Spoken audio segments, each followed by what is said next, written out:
tonight.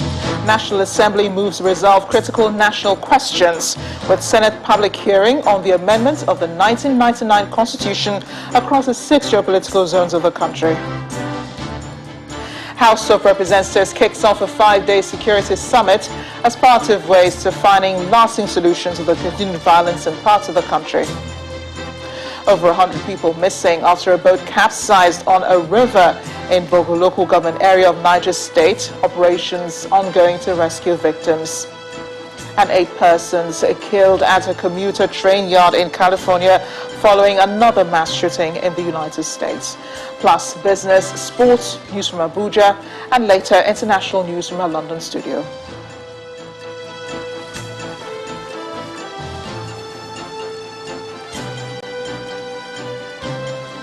On business news tonight, Debt Management Office reveals plans to upscale sukuk issuance to include other revenue-generating infrastructure projects.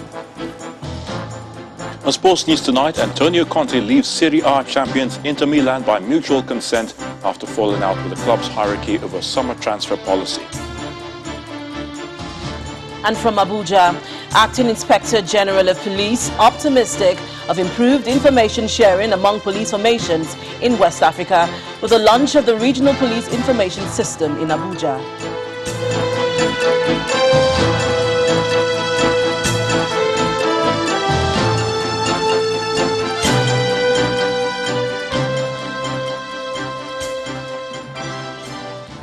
For the past few months, agitations have been rife on the streets of Nigeria, coupled with a series of insecurity challenges. Many experts have argued that the solution lies in fixing the constitution, which they say was forced on us by the military. The 9th National Assembly has begun the process of amending the 1999 Constitution, and it has gotten to the public hearing stage. It is day 2 of the event across 12 centers of the geopolitical regions of Nigeria. We begin the coverage of the exercise from Lagos, Nigeria's commercial nerve center, where our political correspondent Shewa Kimbaloyi covered.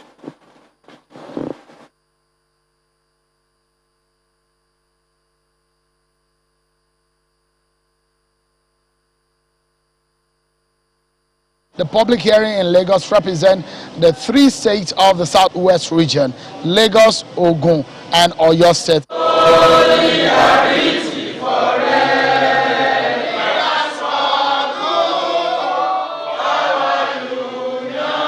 This is what greets you as you arrive the venue of the Lagos Constitution Amendment public hearing in Ikeja, Lagos.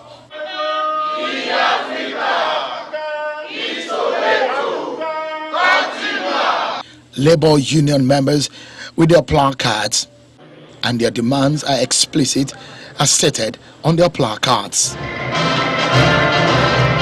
But as the exercise gets underway, the opening statement sets the tone. Many have argued that the 1999 Constitution is not a people's constitution.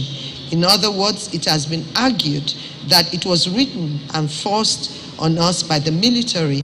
And the first presentation was that of the governor of Lagos State. Equally fundamental, particularly for us in Lagos, is the issue around the special economic status for Lagos. And afterwards, the floor is open for other presentations. How can we continue to allow 50% of the population to remain excluded, marginalized? Through federalism, the issue of the minimum wage is contained in the exclusive list. America and Germany is one example. America is a true federation, but the issue of fixing a national minimum wage is in the federal law. Once it is fixed, state can only implement higher or negotiate the consequential adjustment. It cannot be brought downward. Even some are asking for a new state. If you recommend that Oyo State should be subdivided, then the capital should be started in Ogbomoso. Out of the 3 regional capitals of Nigeria in the First Republic, that is Kaduna, Ibadan, and Enugu, Ibadan is the only one that is yet to be an autonomous state in Nigeria. For creation of Ibadan state out of the present Oyo state. But a group believes the nation does not need an amendment, but here is what they feel will help solve Nigeria's problems. Initiate a process towards the creation of a new constitution, as an amendment is inadequate to address the multiple structural issues that threaten the Nigerian state.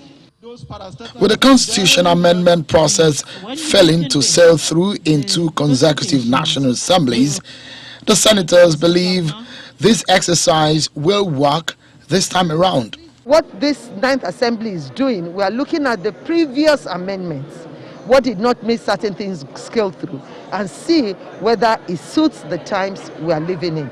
And I believe that this time the president wants to do something about it. And I believe that at the end of the day, Nigerians will be happy and everybody would, at least will have peace of mind. When it comes to security, when it comes to fiscal federalism.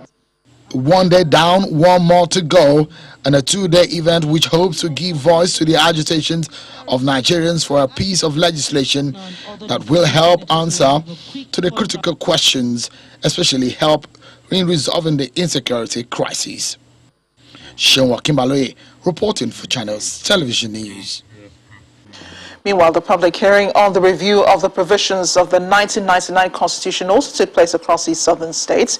State governors, members of the national and state assemblies, political parties, civil society organizations, women groups and other interested parties converged on centers in Akure in the southwest, Owerri and Enugu in the southeast, and Asaba in the south-south to make a case in the 2-day public hearing.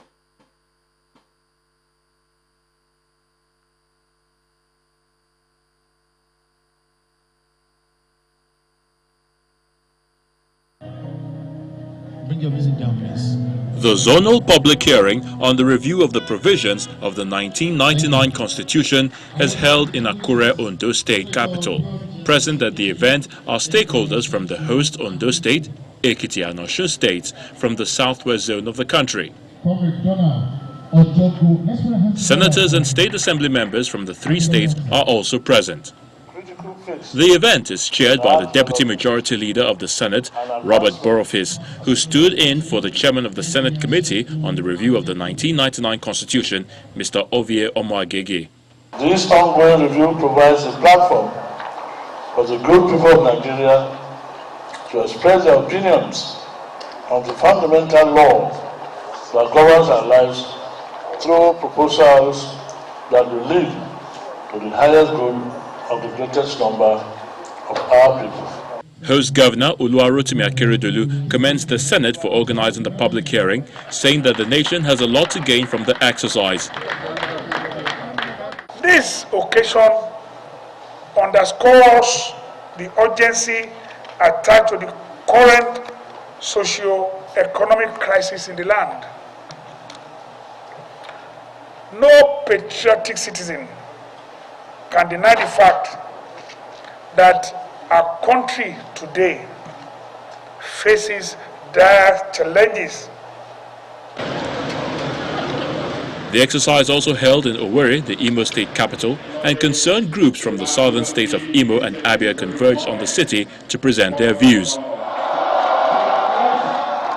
For Governor Hope Uzodinma of Imo State and the Senate Chief Whip, Oji Uzokalu, the public hearing presents an avenue for the people of the Southeast to collate their grievances and bring them to the table. This exercise today is yet another opportunity for those of us from Imo State and Abia State to make our inputs on the amendments we seek in the country's constitution.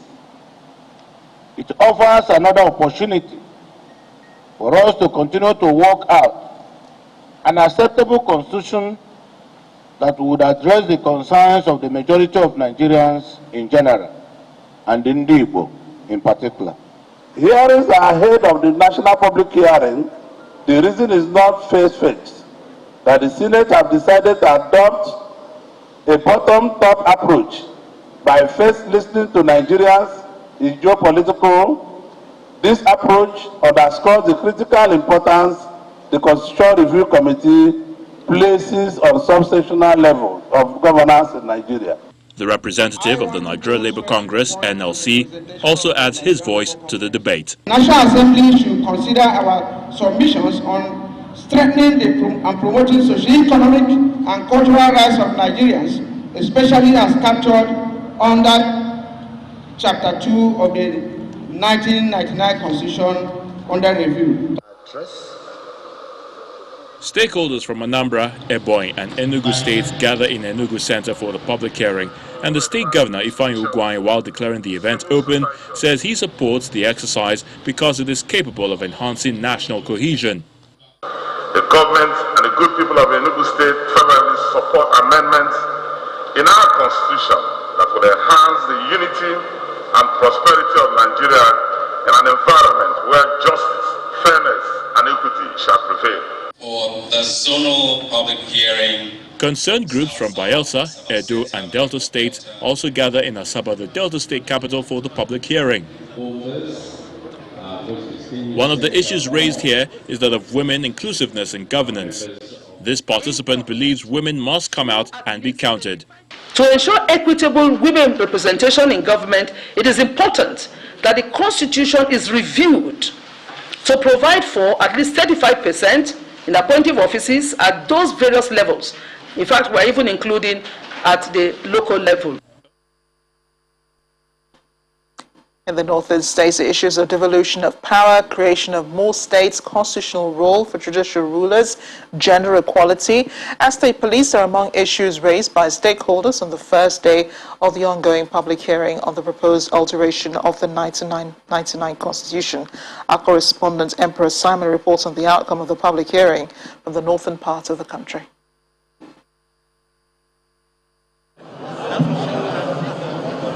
Hundreds of memoranda already on the table as the long-awaited discussion on the review of Nigeria's constitution kickstarts.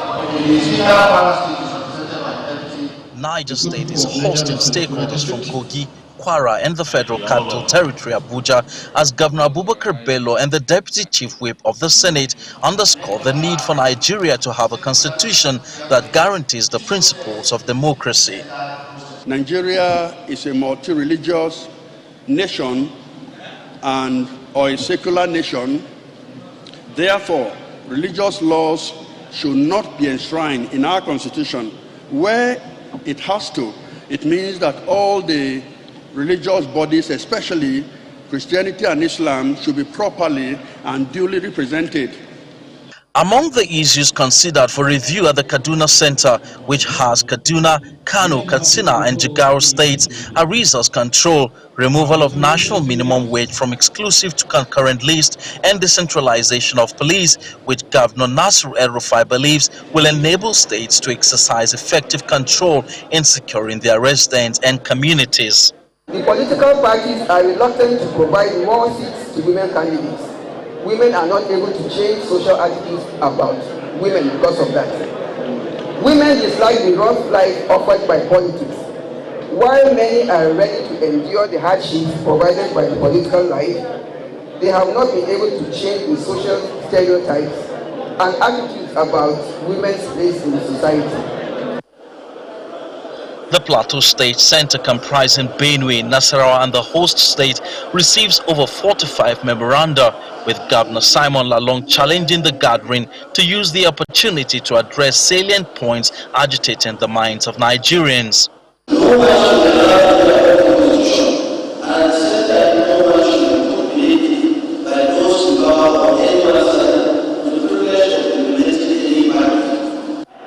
There was, however, a mild drama in the center as members of the Nigerian Union of Local Government Employees insist that their spokesman be recognized by the committee. However, the matter was resolved.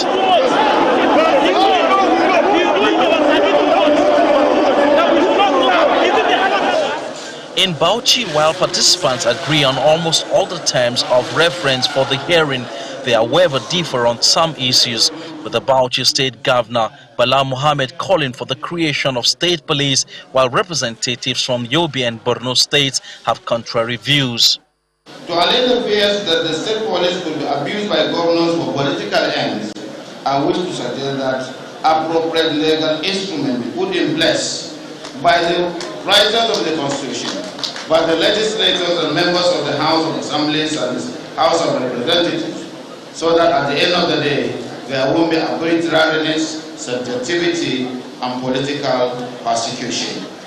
Stakeholders in Gombe State, comprising those from Adamawa, Taraba and the host state, are optimistic that a new constitution reflecting the yearnings of Nigerians will help correct the defects in the constitution.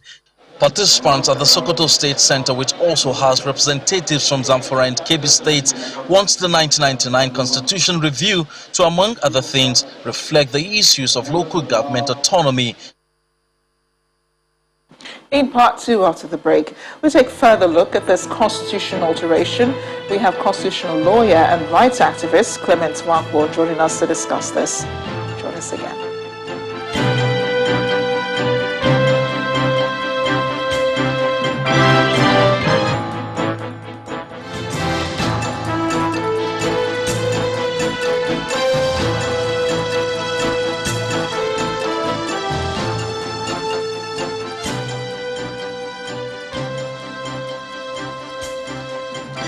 Welcome back. If you just joined us, you're watching the News at 10 live on Channels Television Lagos. A reminder of our top stories. National Assembly moves to resolve critical national questions with Senate public hearing on the amendment of the 1999 Constitution across the 6 geopolitical zones of the country. House of Representatives kicks off 5-day security summit as part of ways to finding lasting solution to the continued violence in parts of Nigeria. Over 100 people missing after a boat capsized on a river in Bogo local government area of Niger State. Operations ongoing to rescue victims. And 8 people killed at a commuter train yard in California following another mass shooting in the United States.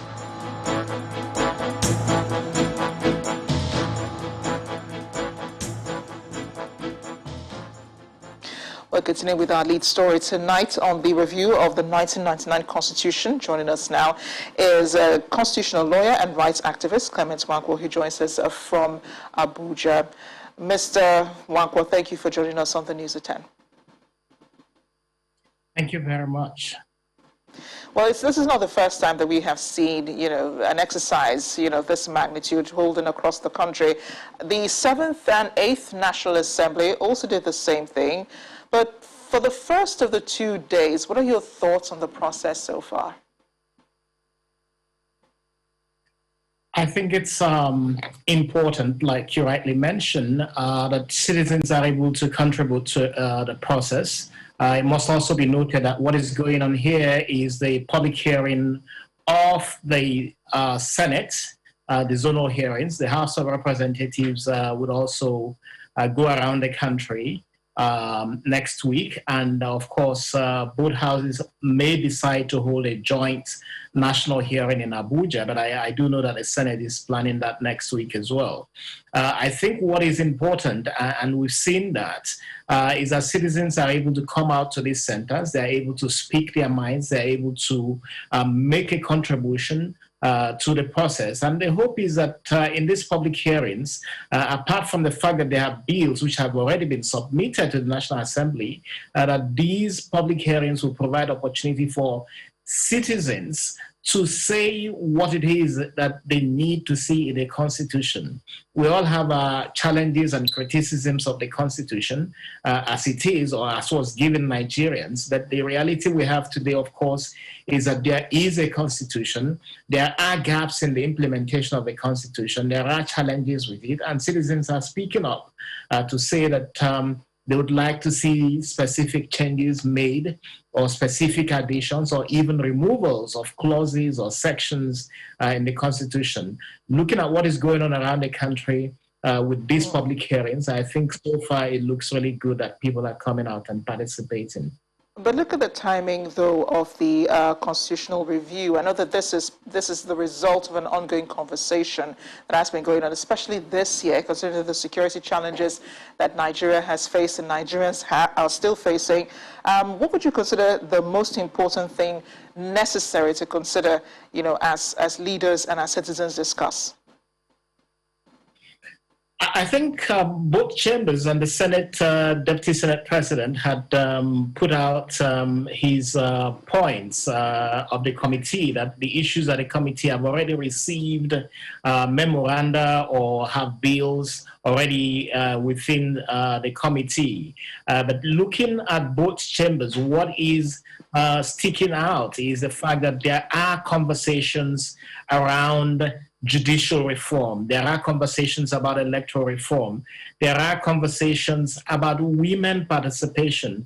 And certainly with what you saw in Owerri with the representative of the local government union, there are issues related to local government autonomy. So clearly, these four issues, women participation, local government autonomy, judicial reform, electoral reform, these are key issues that are very important, and I think it's really key that the National Assembly is able to decide that some of these critical issues are important to examine and ensure that the gaps and the loopholes are tackled. Now, very quickly, you think that a new constitution could emerge out of this? It wouldn't be a new constitution, it would be an altered constitution. We have so far 4 alterations to the constitution. This would be the 5th alteration to the constitution. We do know, of course, that there are conversations that are bigger about actually looking at this constitution and deciding on whether it is the constitution given to Nigeria by Nigerians. But certainly this would be the 5th alteration where it's to go the full hog, and we have less than 2 years to the next election. So really the challenge is for the National Assembly to expedite action on this process and ensure that pressing issues are addressed within the context of what is going on at this time. I couldn't agree more. The pressure is on. Clement Nwankwo, thank you again for joining us on the News at 10.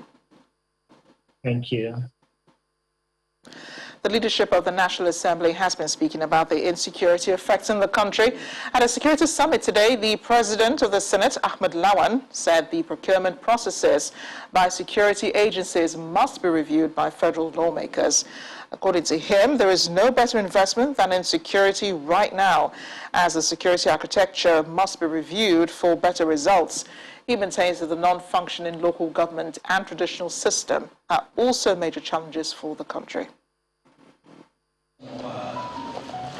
The special summit on national security by the House of Representatives begins with a minute of silence for the late Chief of Army Staff and others who died in a plane crash last week, and in whose honor the summit was postponed by 2 days. May their souls rest in peace. Thank you. Secretary to the Government of the Federation, National Assembly leadership, traditional rulers and service chiefs are among those in attendance. Nigerian people. Speaker of the House highlights the importance of the summit as the Senate President expresses concern about the procurement processes of the military. Today, at this time of our national history, when insecurity threatens the authority of the state and the foundations of our nationhood, when the activities of bandits, insurgents, and criminals of every stripe impede our efforts at progress and prosperity, we must confront the realization that our previous and current approaches to addressing the challenges of insecurity have not yielded the desired results. The National Assembly should work hard, as it always does, to provide more resources. I also want to say that we must review the procurement processes by the security agencies.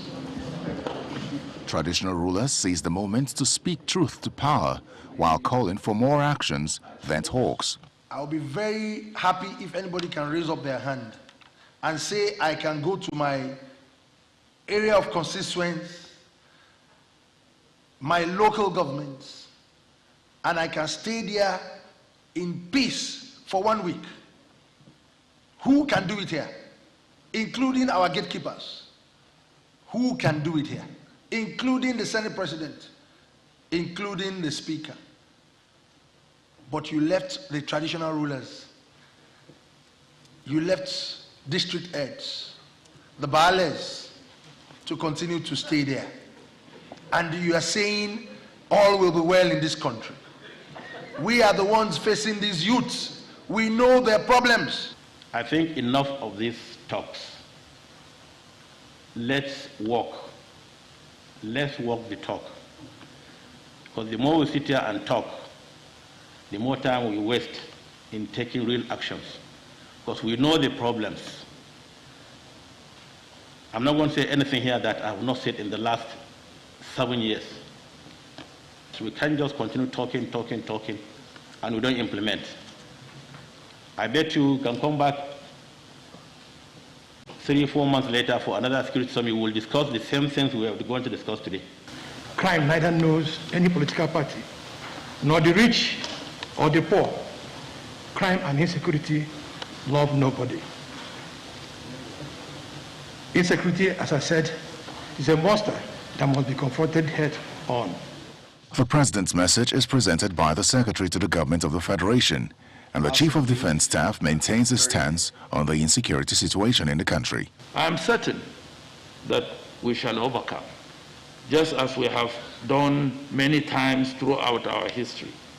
However, success at this time requires that we set aside all other considerations and commit ourselves to a common endeavor in the national interest. The leadership of the armed forces and the security agencies are mindful of the concerns that are being shown or that are being expressed across the country, and we promise that in line with the directive of the Commander-in-Chief, that we will take every measure necessary to bring peace to our fatherland. The rest of the 5-day summit will be held behind closed doors, and participants are hopeful that the recommendations will be implemented, unlike past engagements. Terry Ikumi, Channels Television News. No fewer than 4 suspected bandits have been killed, with 3 of their motorcycles recovered by the police in Katsina State. The police reportedly engaged the bandits in a shootout at Dangaza village in Basari local government area. Police authorities in the state attributed the successful operation to the doggedness, uncommon courage, and tactical operational strategy adopted by the police officers, which made the bandits flee into the forest with varying degrees of bullet wounds. Meanwhile, 53 persons abducted on Sunday in some communities in Zamfara State have regained their freedom following a collaboration between the State Government Committee on Peace and Amnesty and the police. Police authorities in the state say the release of the victims is in fulfillment of the pledge made by some repentant bandits who accepted the government's amnesty and also collaborated with the government to fight their kinsmen who have refused to renounce criminal activities. Meanwhile, a suspect was also arrested with a stolen vehicle, while efforts are ongoing to arrest members of his gang. When the News at 10 returns, the West Police Information System launched in Abuja, plus Debt Management Office reveals plans to upscale Sukuk Insurance to include their other revenue-generating infrastructure. Details coming in Business News. Join us again.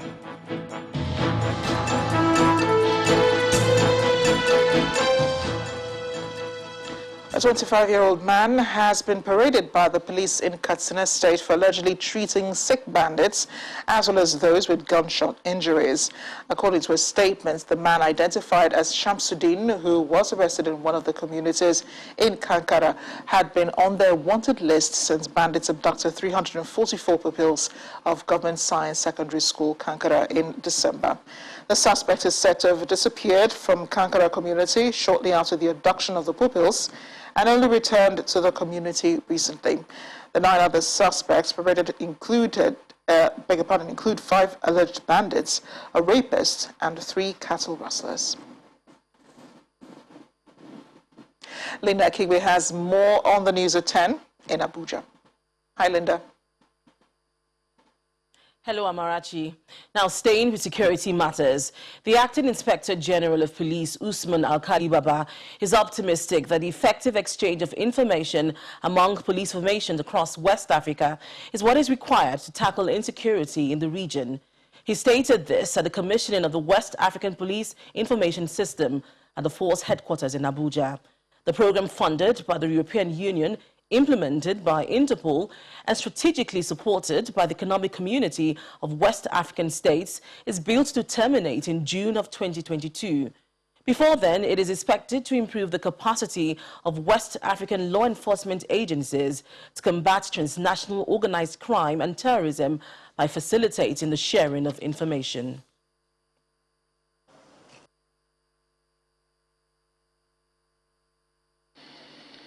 The program, which was designed to enhance the distribution of criminal and administrative data among security agencies in the West African region, is indeed a remarkable achievement, not only to the Nigerian police force, but the entire security system of Nigeria in particular, and West African states, and by extensions, the world at large. The project, in respect of which the government of Nigeria signed an MOU sometime in 16th of April, on the 16th of April 2019, has now evolved a operational phase.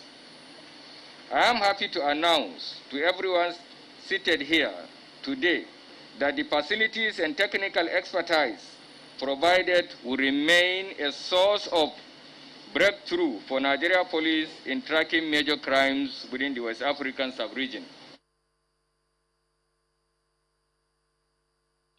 No fewer than 100 people have been reported missing after a boat capsized on Malale River in Borogu local government area of Niger State. The State Emergency Management Agency says the boat capsized at about 3 p.m. The boat left Malale in Borogu local government area of Niger State, heading to Kebbi State when the incident occurred, while rescue operation is still ongoing in the area. There have been rising cases of boat mishap in Niger State in recent years. Between 2019 and 2020, at least 50 people lost their lives on Malale River following incidences of boat mishap. In April 2021, a boat carrying over 70 passengers, mostly farmers and traders, also capsized on a river at Zumba in Munia local government area of the state, leaving scores of people killed. Meanwhile, President Muhammadu Buhari has described the news of the capsizing of a boat in Niger State as devastating, as he offers his heartfelt condolences to the families of those affected by the tragedy. 4 bodies have been recovered from the boat mishap, while 20 people are said to have been rescued by teams drafted by the Niger State government. The president extends his gratitude to all those involved in the rescue efforts and wishes those injured from the accident quick recovery. And more than 100 students of the College of Health Technology in Niger Ekiti have been hospitalized after a fumigation of the campus to prevent COVID-19. A team that claimed to come from the Federal Fire Service had gone to fumigate the campus unannounced while examination was in progress. And this action produced adverse effects on students, especially those with underlying health conditions. In reaction, rampaging students placed bonfires at the entrance of the campus, coupled with wanton destruction of property, forcing staff and students to run for cover. It took the intervention of police officers for the fumigation team to escape from the campus. Earlier today, I received a call from the provost of the College of Health in Nigeria regarding a situation in the facility. From what we understand, the institution had received a memo requesting that the fumigation be done in the facility. This had come from a federal agent, right? The fumigation was carried out today. Unfortunately, the inhalation created a bit of a panic, but more than panic was adverse effects on a good number of students. Over 100 of them. I had to visit the place myself firsthand, i.e. the hospital in itself, to see these patients and be sure that we were doing the right thing. I think it's important to note, like I mentioned, that even though over 100 were sent to the hospital, more than 64 of them have been discharged. We had, as at the time I was leaving, about 36 of them were still in the facility for observation. The Delta State government says the returned £4.2 million Ibori loot from the United Kingdom to the federal government is yet to hit its coffers. The Delta State Chief Press Secretary, Olisa Ifejika, revealed this to journalists at the Government House, Asaba, while appreciating the federal government for its gesture. He, however, discloses that contrary to reports by the Accountant General of the Federation, the said amount is yet to hit the state account. He also assures residents that the money will be judiciously used to improve infrastructure across the state. We appreciate the willingness of the federal government to return that money to Delta State where it rightly belongs. But the truth is that that money has not hit the account of Delta for our state government. We saw it yesterday, like every other Nigerian, that when the Accountant General of the Federation, Ahmed Idris, while appearing before the House of Representatives Committee on Recovered Assets, made that statement, and there was this avalanche of inquiries to know whether the money had come to us. And the truth, like I told you, is that the money hasn't come. But we're happy that they've shown willingness, shown disposition to send the money, and we know that very soon the money will come, having started the process. And I must add that the state government is in constant touch with them. We were in contact with the federal government through the office of the Attorney General of the Federation. And I assure you that when the money arrives, like it's obvious it will arrive, and they haven't started the process, as it were, we will acknowledge it and let the public know. Meanwhile, the Office of the Accountant General of the Federation says the issue of the £4.2 million Ibori loot has not been properly resolved. This is coming less than 24 hours after the Accountant General told House of Reps members at the public hearing that the recovered loots had been returned to states from where they were looted, specifically Delta State. The Office of the Accountant General said in a statement today that the money is still being awaited, after which the issues around it will be resolved before further action is taken, noting that for now, no money has been returned to Delta State. The statement adds that the Accountant General was only making general comments about recoveries relating to state governments. The Minister of Niger Delta Affairs, Senator Godswill Akpabio, has commended the Niger Delta Development Commission, NDDC, for training 200 youths on computer technology under its skill acquisition program. The minister says the trainees have been equipped with the much-needed skills and knowledge to help in developing the region. In a separate event, the NDDC also presented 33 security vehicles to the NDDC to enhance smooth delivery of the ongoing forensic audit. I'm not surprised that the vision is now there. It's the graduation ceremony for the 200 youths of the Niger Delta region trained in computer technology under its skills acquisition program. The event was put together by the Niger Delta Development Commission, NDDC, and it's held at the Law Auditorium of the River State University. Addressing the gathering, the representative of the Minister of Niger Delta, Dr. Baba Ado, notes that the exercise, as envisioned by the NDDC, will change the negative narrative of youth restiveness and underemployment in the region. You must go out there to conquer and succeed. Failure is not an option. Never rest until you achieve your goals. Resist the temptation to go back to your comfort zone and lapse back on productivity and the familiar and convenient mindset of blaming society and government for misfortunes in life. On his part, the interim administrator of NDDC, Effiong Akwa, expresses delight that the program, which appeared abandoned, has finally been concluded, and tasked the trainees to maximize the skills acquired during the training. Paying money for training program is not like road construction. Manpower development is different from physical infrastructure. Yet this is the sustainable development. Yet this is a development that anchors every other development. This is the foundation upon which every other development rests upon. The best graduating students from the training share their thoughts about the exercise. I am happy today that the NDDC has taken a very bold step to change that picture by giving us this wonderful opportunity to acquire on-demand tech skills that is pivoting economic development in different parts of the world. Meanwhile, the federal government has handed over 33 utility vehicles to the Security Committee working with the Niger Delta Development Commission. Give us the approval to procure these 3 new vehicles, Hilux vehicles, so as we can all deploy them for this exercise and thereafter hand them over to the various security agencies to continue using them for the security operations and to ensure safety of lives and property in this country. With projects dotting the landscape of the Niger Delta region, it is believed that these vehicles will indeed fast-track the work of the auditors while on the field. That's all from Abuja. Back to you, Amarachi. Thanks a lot, Linda.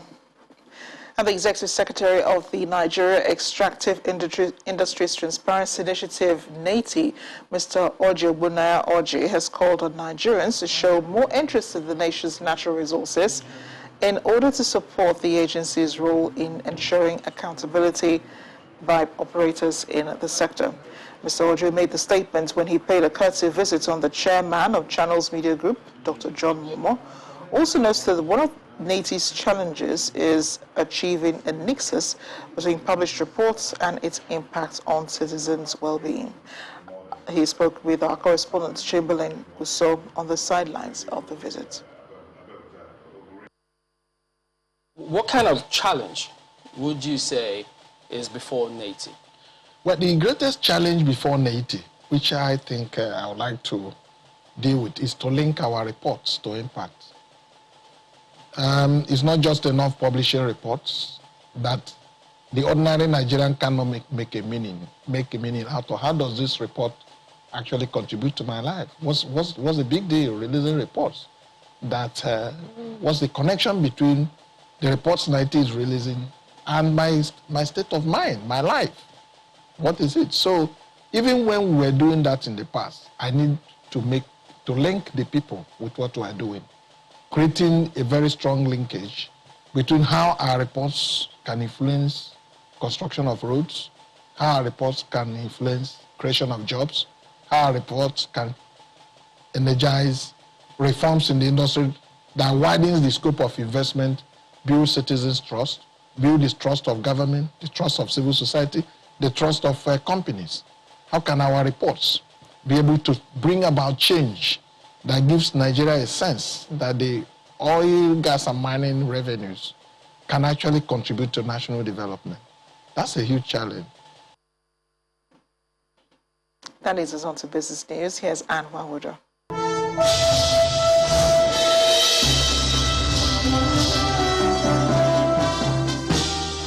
Marachi. Welcome to Business News. The Debt Management Office says that it is considering an expansion of Sukuk issuance to include other revenue-generating projects aside the 3 issuances raised for road infrastructure. According to the DMO, Director General, Mrs. Patience Oniha, the diversification of projects might not be immediate owing to the fact that the approval for Sukuk issuances is solely for road projects. She also explains that the decision to diversify will be determined by where the market is at the time, the cost, and what is obtainable with the country's medium-term debt management strategy. Mrs. Oniha revealed that work is ongoing on Sukuk issuance for the year 2021, and it is expected to be finalized by the 3rd quarter of this year. The federal government is set to launch the Batch 10 of its National Policy and Digital Economy project, and this is part of efforts to achieve a digital Nigeria. According to a statement by the Ministry of Communications and Digital Economy, the event is scheduled to hold on May the 27th. It also adds that the projects include the National Policy on Virtual Engagement in the Federal Public Institutions, Emergency Communications Center, Akure, Ondo State, Digital Economy Center at the Federal University Gashua in Yobe State. Others at the Digital Economy Center, Delta State, University in Abraka Delta, and the Digital Economy Center at Government Secondary School, Rigasa, in Kaduna State. It's another day of losses at the local equities market today. The NSE All-Share Index dropped slightly at the close of business to 0.06%. Laya Degoke has the details.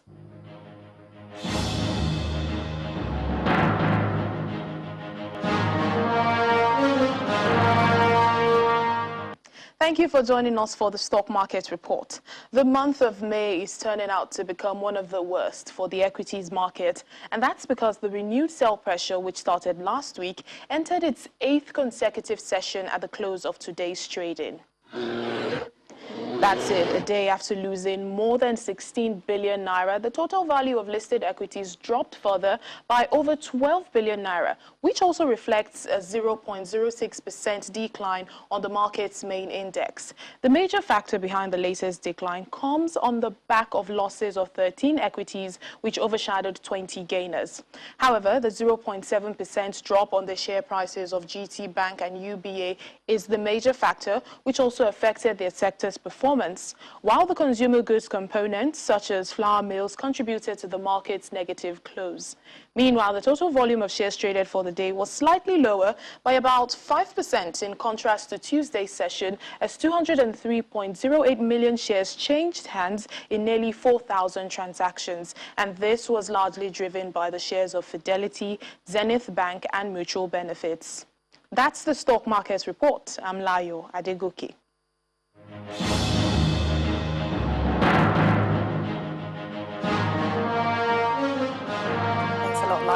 U.S. stocks rose slightly today as shares tied to a broader economic reopening aided gains. Let's see the closing figures for Wednesday.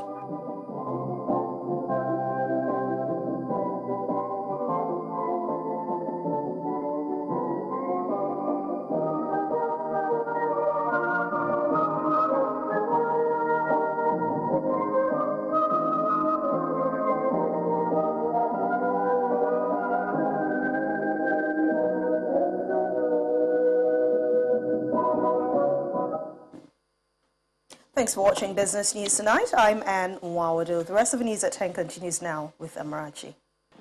Thanks a lot. And 8 people have been killed after a gunman opened fire at a commuter train yard in California.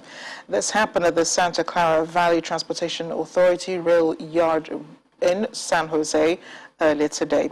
Simon Pusey has more international news in Around the World in 5. Good evening and welcome to the Channel Studios here in London with your international news around the world in 5. President Alexander Lukashenko has accused Western countries of trying to strangle Belarus in a televised address. Lukashenko defended the handling of the forced landing of the Ryanair flight on Sunday and accused those who criticized the action of crossing red lines and abandoning common sense in their attacks on Belarus. Meanwhile, the country's authorities have released a second confession video showing the girlfriend of the opposition journalist Roman Protasevich. In the video, Sofia Sapega admits she was the editor of a social media channel which disclosed the personal information of Belarusian law enforcement personnel. Prosecutors in New York have convened a grand jury to decide whether to indict former US President Donald Trump on criminal charges. The jury is expected to consider evidence gathered during investigations into Mr. Trump's business dealings and the alleged payment of hush money to women on his behalf. Last week, the top prosecutor in New York State said that the inquiry into the Trump Organization was now a criminal probe. Mr. Trump denies any wrongdoing, alleging a political witch hunt. The United States Secretary of State Antony Blinken has arrived in Egypt on the second day of a regional tour to bolster a ceasefire reached last week between Israel and Hamas. The top US diplomat pledged millions in aid to rebuild efforts in Gaza that he said the US would ensure would not benefit Hamas, with whom Washington labels a terrorist organization. It's after 11 days of Israeli bombardment that began on May the 10th, killing at least 248 Palestinians. Polling stations have opened across Syria as voters head to cast ballots in an election that is set to cement a 4th term for President Bashar al-Assad. The presidential vote is the second since the beginning of Syria's uprising-turned-war a decade ago, a conflict that has killed hundreds of thousands of people and forced millions to leave the country. Western powers describe the vote as a sham, as the election will not be free and fair, saying it will not represent any progress towards a political settlement. WhatsApp has filed a lawsuit in Delhi against the Indian government over new laws that the company says may end privacy protections in the country. The new law requires social media companies to comply with authorities' demands to identify message senders or the first originator of information. To comply with the law, WhatsApp would be required to break its end-to-end encryption of messages, both for those who send them and those who receive them. Meanwhile, a powerful cyclone with winds gusting up to 140 kilometers per hour has begun making landfall in eastern India. The cyclone, which has been named Yas, has killed at least 2 people in Odisha state and forced more than 1.2 million people to seek shelter. The Indian Meteorological Department classified Yas as a very severe cyclonic storm. It is the second to hit India within a week. According to media reports, Mali's interim president and prime minister have officially resigned. Bar Noor and Mokhtar Ouane have been detained since Monday evening at a military camp outside the capital Bamako. The officer who led last year's coup and became vice president of an interim government, Colonel Assimi Goita, accused them of failing in their duties and seeking to sabotage the country's transition. Reports of their resignations come as Western Africa mediators visit the country, hoping to organize their release from military detention. South Africa's former president has pleaded not guilty in a corruption trial involving a $5 billion arms deal from the 1990s. You have followed the charges that have been put to you now. Jacob Zuma is facing 18 counts of racketeering, corruption, fraud, tax evasion and money laundering. Mr. Zuma blames political enemies in the governing African National Congress Party for his legal troubles. Mr. Zuma was South Africa's president from 2009 until 2018, when he was forced to resign after a vote of no confidence. And that's your international news around the world in 5. Now back to the Channel Studios in Lagos.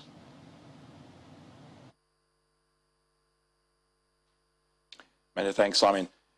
Time now for some sports news. Antonio Conte has left Serie A champions Inter Milan by mutual consent. Now, Conte has agreed a deal with the club's owners, which will see him paid $8.5 million for the final year of his contract. Now, the former Chelsea boss guided Inter to their first Serie A title in 11 years, but was embroiled in a dispute with the club's owners after they proposed a downsizing of his squad.